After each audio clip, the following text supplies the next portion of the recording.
Oi, tudo bem? A gente está de volta aqui no nosso espaço. Obrigada, bem-vindo à minha casa mais uma vez.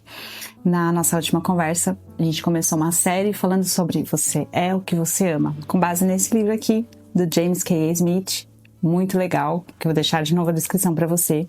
Caso você não tenha ouvido, assistido ainda o último vídeo, passa lá para entender um pouquinho. Mas basicamente, o que a gente está falando aqui? Esse livro ele me impactou bastante porque ele nos leva a olhar para dentro. Ele nos leva a olhar para o nosso coração, entender. Na última conversa que a gente teve, a gente estava falando justamente sobre identificar se o nosso coração está alinhado com os nossos pensamentos. A Bíblia fala, e a gente leu esse último versículo, Jesus dizendo que onde está o teu tesouro, ali está o teu coração. E por que isso? Porque o nosso coração, ele é responsável ali por guardar tudo que é mais íntimo nosso. Então, os nossos desejos, os nossos afetos, os nossos amores. E às vezes a gente nem percebe, mas lá no nosso íntimo, lá no nosso coração, a gente tem desejos e coisas que estão escondidas, que na verdade não refletem exatamente o que nós gostaríamos. Às vezes a gente pensa que se entrega e se doa 100% para o Senhor e que vive realmente 100% de acordo com a vontade dele, mas lá no fundo a gente acaba refletindo alguns outros desejos, algumas outras coisas. A gente fala bastante, né, de ter ídolos no nosso coração. E às vezes essas coisas nem são ruins. Às vezes a gente está falando ali de pessoas, de amar muito, né? Na verdade, o ponto não é o amar, é o que a gente ama mais. Será que a gente, em alguns momentos, se encontra amando mais alguma coisa, mais alguém do que Deus? E esse livro ele nos leva a refletir bastante sobre isso, e eu queria conversar e discutir isso com você. Ele fala sobre o poder espiritual do hábito. E por que a gente está falando de hábito, né? Porque hábito nada mais é do que fazer a mesma coisa várias vezes, né? Repetidamente. Vamos levar para a nossa vida prática. Se a gente quer ser muito bom em algo, tecnicamente, a gente precisa estudar muito aquilo, repetidamente. Se eu quero melhorar a minha saúde física, eu preciso repetidamente ir na academia. Não adianta eu ir um dia ou ir a cada 2 semanas e não vai ter resultado, porque isso precisa ser um hábito. Os hábitos alimentares, a mesma coisa. Não adianta eu comer bem, saudável, uma vez no mês e todo o restante não, então precisa ser um hábito.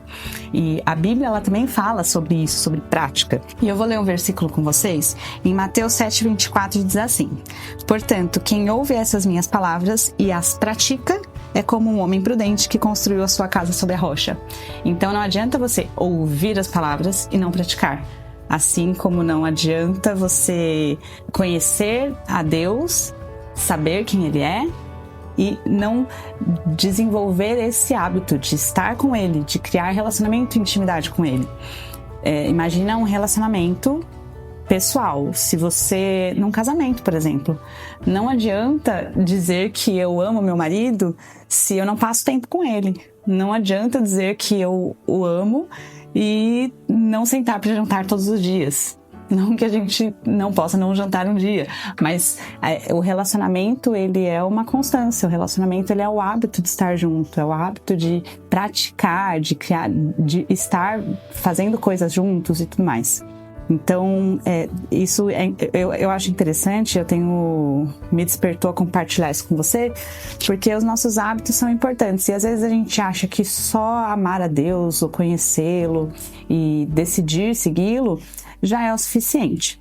Mas a gente tem os nossos hábitos, que são os hábitos seculares, por exemplo, e às vezes eles acabam sobrepondo, e é isso que o livro chama a gente a refletir bastante, que ele acaba às vezes sobrepondo o que está lá dentro do nosso coração. Então, assim como a gente tem os nossos hábitos, que são os nossos hábitos seculares, tipo trabalhar, estudar, assistir uma série ou ler alguma coisa, também são importantes os nossos hábitos espirituais. Simplesmente amar a Deus não deveria ser o suficiente. Amar a Deus e ter o hábito espiritual de estar com Ele, de investir tempo nele, de investir em relacionamento e intimidade com Ele, faz com que o nosso coração, com que a nossa vida espiritual seja moldada.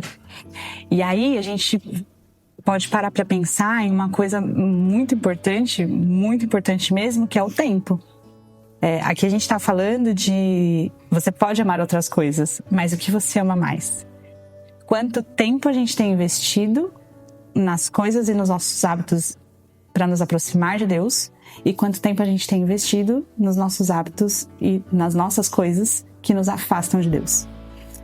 E aí eu tô falando de qualquer outra coisa. Quando a gente fala de hábito espiritual, então será que às vezes eu opto por levantar de manhã e fazer qualquer outra coisa, ao invés de sentar e orar, de ter um tempo com Deus e de fazer uma devocional, de ler um pouquinho e investir um pouquinho de tempo com Deus? Então, esse livro ele me ajudou a parar e refletir e pensar um pouquinho em, assim como eu dou tanta importância, e eu sou uma pessoa assim, eu dou bastante importância para rotina e hábito. É uma coisa que eu gosto, que me interessa. Eu gosto de fazer várias vezes a mesma coisa. Da minha característica, eu sei que tem muita gente que não é assim, mas eu acho interessante a rotina. Só que quando a gente para olhar e colocar, às vezes até no papelzinho, qual é a nossa rotina, quais são os meus hábitos, será que todos eles me aproximam mais de Deus ou será que todos eles me afastam mais de Deus? E o que eu queria colocar pra gente refletir até o nosso próximo encontro é justamente isso. Para que a gente pare um pouquinho, coloque no papel e pense se os nossos hábitos, se tudo que a gente faz durante o dia, isso tem nos aproximado mais do Senhor ou isso tem nos afastado mais do Senhor? Porque a gente realmente é o que a gente ama e a gente ama aquilo que a gente mais se aproxima e aquilo que a gente mais investe tempo e aquilo que a gente realmente mais pratica. Deus te abençoe, até a próxima!